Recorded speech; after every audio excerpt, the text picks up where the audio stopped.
حضرت عبداللہ بن مسعود رضی اللہ عنہ سے روایت ہے کہ رسول خدا صلی اللہ علیہ وسلم نے ارشاد فرمایا کہ تم سے پہلے امتوں میں جب کوئی خطا کرتا تو روکنے والا اس کو دھمکاتا اور کہتا خدا سے ڈر۔ دیکھو کیا تھا، ہمارے پیغمبر آنے سے پہلے کے زمانے میں جو امتیں آئے ان میں سے بھی ایک دوسرے کو ڈراتے تھے، دھمکاتے تھے اور کہتے تھے خدا سے ڈر، پھر اگلے ہی دن اس کے ساتھ اٹھنا بیٹھنا کرتا، یعنی اس کو دین اسلام کا ڈر بھی دکھاتا اور اس کے ساتھ مل جل کر بھی رہا تھا۔ تو یہ غلطی ہو گیا، اس کو الگ کریں گے تو وہ ہدایت پا کر تم میں آ جائے گا، لیکن تم اس کو ڈراتے ہو پھر اس کے ساتھ تم مل کر اپنی زندگی بسر کرتے ہو۔ یہ غلطیاں کی تھی وہ لوگوں نے، کیا تھا کیا انہوں نے پھر دوسرا دن اس کے ساتھ اٹھنا بیٹھنا کرتا تھا، پیتا، یعنی کھاتا تھا اور پیتا تھا، گویا کل اس کو گناہ کرتے ہوئے دیکھا ہی نہیں، یعنی کل اس کو ڈرایا گناہ کرتے ہوئے، وہ دیکھا ہی نہیں، پھر آج اس کے ساتھ اٹھنا بیٹھنا کرتا ہے، اس کے ساتھ کھانا پینا کرتا ہے، اس کے ساتھ شامل رہتا ہے، تو اس کی عادت کہاں نکل جائے گی؟ اب بھائی تمہارے پاس یہ غلطی ہے تو میں تم سے دوستی نہیں کروں گا، الگ آ جانا۔ اگر وہ غلط کام کرے گا، غلط کام کو چھوڑ کر تمہارے ساتھ آئے گا تو اس کے ساتھ اٹھنا بیٹھنا کھانا پینا کر لے تو وہ کام بہتر تھا، لیکن وہ کام انہوں نے نہیں کیا، ڈرایا لیکن پھر کے ساتھ اس کے ساتھ اٹھنا بیٹھنا کھانا پینا کر دیا، تو اس کو غلطی کہا جائے گی؟ اس کے ساتھ ہی رہ جائے گی۔ جب حق عز و جل نے ان کا یہ برتاؤ دیکھا تو بعض کے قلوب کو بعض کے ساتھ غلط کر دیا اور ان کو نبی اور داؤد علیہ السلام اور عیسیٰ ابن مریم علیہ السلام کے زبان پر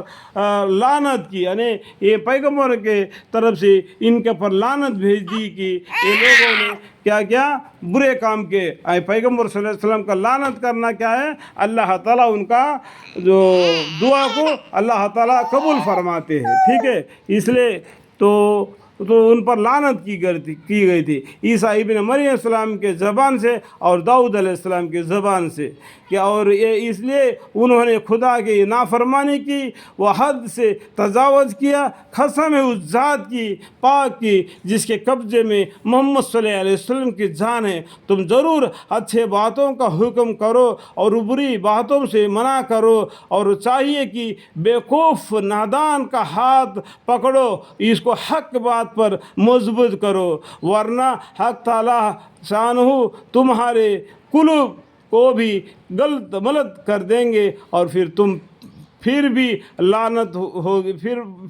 پھر تم پر بھی لعنت ہوگی جیسا کہ پہلے امتوں پر لعنت ہوئی تھی۔ اس طریقے سے ہمارے امت کو اللہ تعالیٰ دھمکی اور ڈرا رہے ہیں۔ پہلے امتیں اس طریقے سے کر دی تھی، ان کو